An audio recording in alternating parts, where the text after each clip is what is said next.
નમસ્કાર, પંચમહાલ યુટ્યુબ ચેનલમાં આપનું હાર્દિક સ્વાગત છે।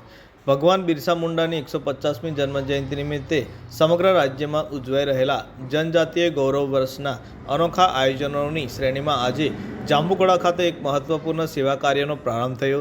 ગુજરાત રાજ્યના માર્ગ પરિવહન નિગમ દ્વારા જાંબુઘોડાથી પોયલીની નવી બસ સેવા શરૂ કરવામાં આવી છે, જે વિસ્તારના ગ્રામીણ અને જનજાતિ વિસ્તારોમાં નાગરિકો માટે અત્યંત લાભદાયી સાબિત થશે। આ નવા રૂટની શરૂઆતનો કાર્યક્રમ અત્યંત સૌહાર્દપૂર્ણ વાતાવરણમાં યોજાયો હતો। બસ સેવાના પ્રસ્થાને પંચમહાલ જિલ્લા ભાજપ પ્રમુખ શ્રી મયંકભાઈ દેસાઈએ લીલી ઝંડી બતાવીને વિવિધ પ્રસ્થાન કરાવ્યું હતું। આ શુભ પ્રસંગે સ્થાનિક આગેવાનો, જનજાતિ સમાજના વરિષ્ઠ ભાજપના કાર્યકરો તથા નાગરિકોની વિશાળ ઉપસ્થિતિ જોવા મળી હતી। શ્રી મયંકભાઈ દેસાઈએ જણાવ્યું કે સરકાર અને એસટી નિગમ દ્વારા જનજાતિ વિસ્તારોમાં પરિવહન સુવિધાઓને મજબૂત બનાવવા સતત પ્રયત્નો થઈ રહ્યા છે।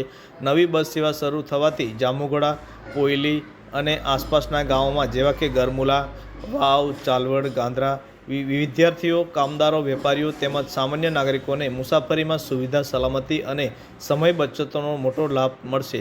આ સેવા વિસ્તારના સર્વાંગી વિકાસમાં એક નવા અધ્યાય સમાન છે। રસિક બારિયા।